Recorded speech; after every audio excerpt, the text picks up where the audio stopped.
ये accused number 24 जो करीम सद्दाम का SLP फाइल हुआ था सितंबर में, मैटर एडमिट होने के बाद जो है इशू नोटिस हुआ, स्टेटमेंट ऑफ ऑब्जेक्शंस के लिए गया, तो 2 बार ऑब्जेक्शन के लिए टाइम देने के बावजूद भी NIA से ऑब्जेक्शंस नहीं आया।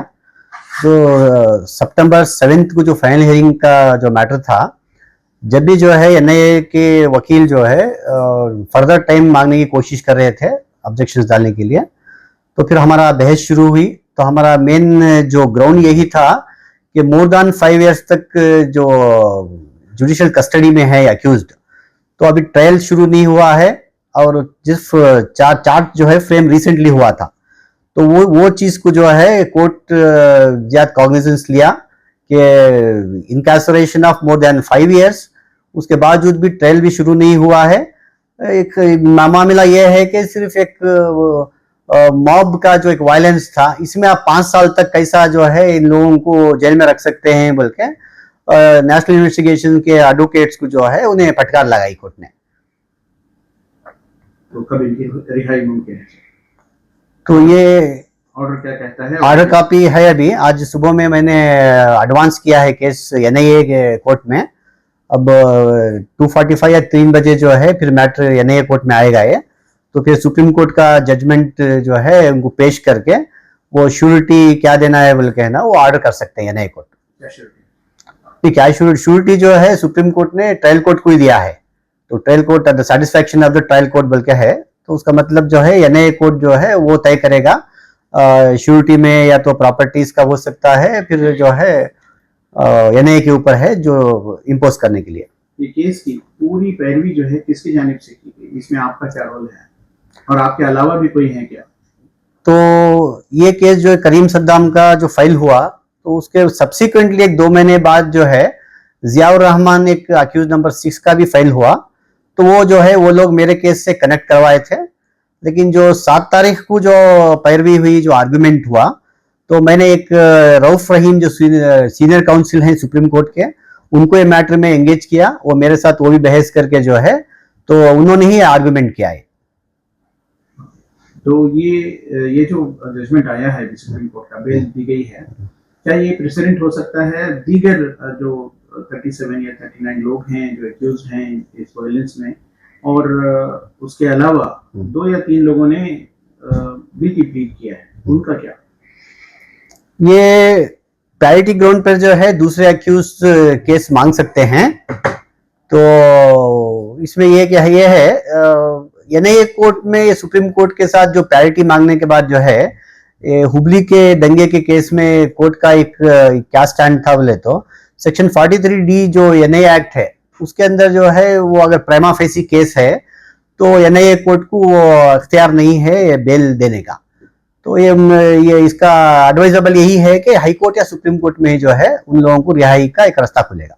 यानी जो दीगर एक्यूज्ड जो जेल में हैं उनको भी अब बेल पिटीशन फाइल कर सकते हैं। हाई कोर्ट में हो सकता है, NIA कोर्ट में मुश्किल है, हाई कोर्ट या फिर सुप्रीम कोर्ट तक लेके जाके जो है इनको रिहाई करा सकते हैं। तो आप क्या इसकी कोशिश करेंगे? इंशाल्लाह अगर एंगेज किए तो कर सकते हैं इंशाल्लाह। तो अब आखिरी अहम सवाल के ये जो गिल्टी प्लीड किया है उनका क्या? गिल्टी प्लीड करने के बाद जो है ऑर्डर तो हो चुका, उसके खिलाफ फिर वो हाई कोर्ट को जो है अर्जी लगा सकते हैं। कैसे, क्या अर्जी कैसे? नहीं, अब तक जो ये सेंटेंस सर्व कर सके अभी है 5 साल तक, तो उसको महदूद करने के लिए फिर एक एप्लीकेशन हाई कोर्ट में जाके फिर जो है 7 साल के बजाय 5 साल तक करो बोल के फिर हाई कोर्ट में ये लोग जा सकते हैं। जो लोग बेल पर बाहर हैं तो उनका कैसा, इस मामले में कैसे उनको छुटकारा मिले? नहीं, वो जो डिफॉल्ट बेल पे बाहर आए थे उनके खिलाफ NIA ने सुप्रीम कोर्ट को कैंसिलेशन ऑफ बेल डाले हैं, वो भी सुप्रीम कोर्ट में पेंडिंग है। उसमें भी एक 40-42 अक्यूज को मैं रिप्रेजेंट कर रहा हूँ सुप्रीम कोर्ट में। तो क्या उन्हें जो डिफॉल्ट बेल है क्या वो रेगुलर बेल में कन्वर्ट हो सकती है? हो सकती है, मतलब अनटिल अनलेस से कैंसिलेशन ऑफ बेल का कुछ ऑर्डर नहीं होता, तो एक बार अगर बेल हो गई तो फिर वो कन्वर्ट इनटू रेगुलर बेल ही हो सकती है। इन 2 मुल्जिमीन को जो जमानत मिली है तो इसका क्या असर हो सकता है पूरे मामले? बोले ना। नहीं, ये मसला सिर्फ जो है बेल के हद तक महदूद है ये, तो ये ट्रायल पर असर कुछ नहीं होगा। या तो ये चीज फिर ट्रायल मुकम्मल होकर खत्म होना है केस, नहीं तो जो है, जो मैं अर्लियर से ये केस में कभी भी कोई मशवरा अगर तो यही बोलता था कि या तो डिस्चार्ज एप्लीकेशन डालना, उसके ऊपर या तो क्वाशिंग डायरेक्ट हाई कोर्ट को जाना। आपके ऊपर अगर स्पेसिफिक अगर एलिगेशन नहीं है तो क्वाशिंग में भी जो है ये मैटर सॉल्व हो सकता है। तो फाइनली सर अभी नेक्स्ट क्या इकदाम आते हैं, व्हाट्स नेक्स्ट क्या है? तो बेल होने के बाद जो है फिर इन्हीं का फिर क्वाशिंग को डाल सकते हैं। हर आदमी का रोल अलग अलग है इसमें। जो करीम सद्दाम का ये रोल था, तो एनआईए के तहत जो है एक इनोवा जलाई गई थी, तो 4-5 लोग मिलकर इनोवा जलाई गई थी, उसमें ये एक है बोल के।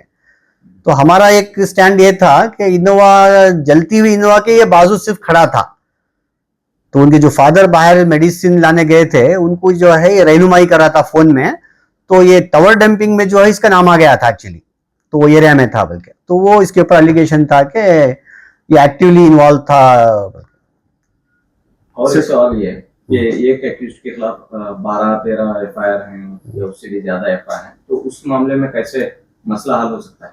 क्वाशिंग के जरिए हो सकता है। ट्रायल अगर चला तो आज तक का कोई ट्रायल जो है 2-3 साल में खत्म नहीं हुआ, 10 से 15 साल लगते हैं, तो बाद में चल के वो बाइज्जत बरी होते हैं एक्चुअली। तो इसीलिए जब ये जो घटना घटी, तो वेरी सेकेंड डे मेरे पास जो है एसडीपीए के लीडर्स आए थे मेरे ऑफिस में, तो उनको यही मशवरा दिया मैं, ये मॉब के केस में जो है आप बेल के पीछे मत जाओ। तो इसे इमीडिएटली जो है हर आदमी का अलग अलग एक रोल रहता है, तो उसमें क्वाशिंग शुरू से ट्राई करो बोल के मैं मशवरा दिया था उनको।